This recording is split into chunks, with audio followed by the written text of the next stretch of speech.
បាទសួស្តីបងប្អូនអ្នកគ្នាស្វាគមន៍មកកាន់វីដេអូរបស់ខ្ញុំដល់ថ្ងៃនេះ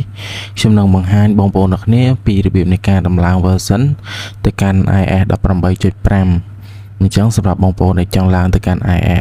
18.5 អាចទស្សនាវីដេអូនេះបាន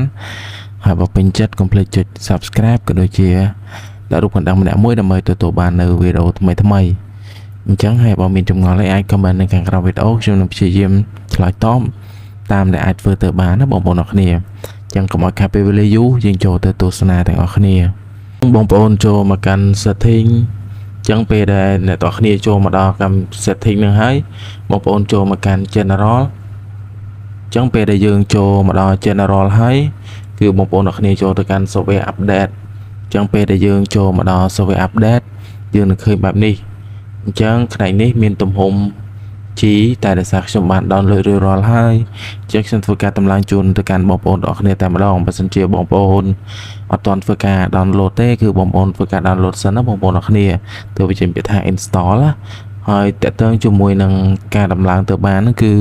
បងប្អូនត្រូវមានថ្មចាប់ពី50ឡើងទៅអាច60ឬក៏70 80អីចឹងទៅពេលដំឡើងទៅវាមិនរ៉ារអួលហើយបើសិនជាបងប្អូនមាន50តិចតួចឬក៏ក្រោម50បងប្អូនចង់ដំឡើងគឺបងប្អូនត្រូវប្រើប្រាស់ជាមួយនឹងឆ្នាំងសាកដោតដើម្បីបញ្ចូលថ្មទើបអាចដំឡើងបានណាបងប្អូនអរគ្នាអញ្ចឹងអាចនឹងមានបញ្ហាគាំងម៉ាស៊ីនឬក៏អីបញ្ហាផ្សេងអញ្ចឹងកុំឲ្យកាត់ពេលវេលាយូរយើងចូលទៅទស្សនាតែម្ដងអញ្ចឹងយើងចូលទៅកាន់ពាក្យថា install now របស់ Q បងប្អូនអរគ្នាយើងចុចទៅលើពាក្យថា install now អញ្ចឹងពេលដែលវាចូលទៅដល់ install now នឹងហើយបងប្អូននឹងឃើញវាលោតពាក្យថា verify update អញ្ចឹងវាលោតពាក្យ verify update នេះយើងធ្វើការរងចាំវាបន្តិចណាបងប្អូនអរគ្នាដើម្បីឲ្យវាដំណើរការចូលទៅកាន់ម៉ាស៊ីនរបស់យើងណាអញ្ចឹងបងប្អូននឹងឃើញម៉ាស៊ីនរបស់យើងទូរស័ព្ទរបស់យើងវារលត់បងប្អូនអរគ្នាអញ្ចឹងទីទៀតវានឹងលោតនៅ logo Apple មកហើយនឹងសញ្ញាដែលវាដំណើរការក្នុងការ process update ទៅបងប្អូនអរគ្នាអញ្ចឹងមិញវាបានលោត logo បន្តិចដែរអញ្ចឹងទីទៀតវាលោត logo មួយសារទៀតហើយមានសញ្ញាឆ្នោតនេះពេលដែលវាដើរចប់ហ្នឹងវានឹងធ្វើការ update ហើយបងប្អូនអាចធ្វើការចុច step មួយទៅយើងនឹងទទួលបាននៅ software បងប្អូនចឹងវាបានមិញបានដំណើរការចប់មួយសារបងប្អូនអរគ្នាប្រហែលជា1នាទីជាងប្រហែលជា2នាទីអញ្ចឹងបន្ទាប់មកវាដំណើរការដូចគ្នាម្ដងទៀតបងប្អូនអរគ្នាក្នុងការដំណើរការហ្នឹងគឺ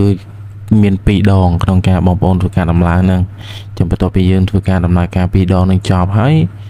យើងនឹងទៅដល់ដំណាក់កាលយើង set up វាឡើងវិញណាបងប្អូនអរគ្នាហើយក្នុងការដំឡើងហ្នឹងបងប្អូនមិនភ័យថាបាត់ឯកសារគឺអត់បានទេបងប្អូនអរគ្នាឯកសារកម្មវិធីយើងមានអីគឺវានៅទាំងអស់បងប្អូនអរគ្នាគឺអត់ធ្វើការលុបឬក៏បាត់ឯកសាររបស់យើងទេអញ្ចឹងបងប្អូនកុំភ័យកុំបារម្ភអីក្នុងការខ្លាចបាត់ឯកសារឬក៏ប៉ះពាល់ទៅលើទូរស័ព្ទរបស់យើងគឺអត់អីទេ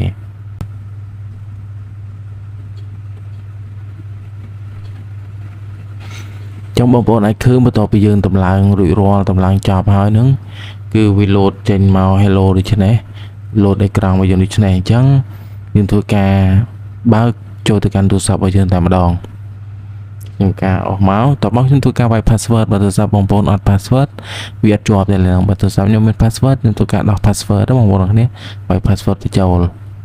បន្ទាប់ពីខ្ញុំវាយ password ទៅចូលហើយគឺវាចូលមកដល់ឡើយនេះចាំបងប្អូនចុចពាក្យថា continue ចេញរកការរងចាំបន្តិចវាកំពុង process ចូលចលែង continue ទៀតអញ្ចឹងចូលមកដល់នេះគឺបងប្អូនធ្វើការ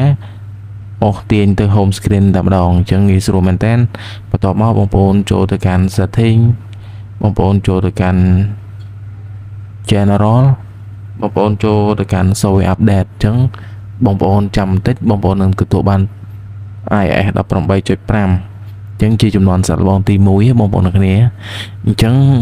ថ្ងៃនេះខ្ញុំមានប៉ុណ្ណឹងអរគុណបងប្អូនអរគ្នាសម្រាប់ការតាមដានហើយខ្ញុំនឹងជួបបងប្អូនអរគ្នានៅវីដេអូក្រោយ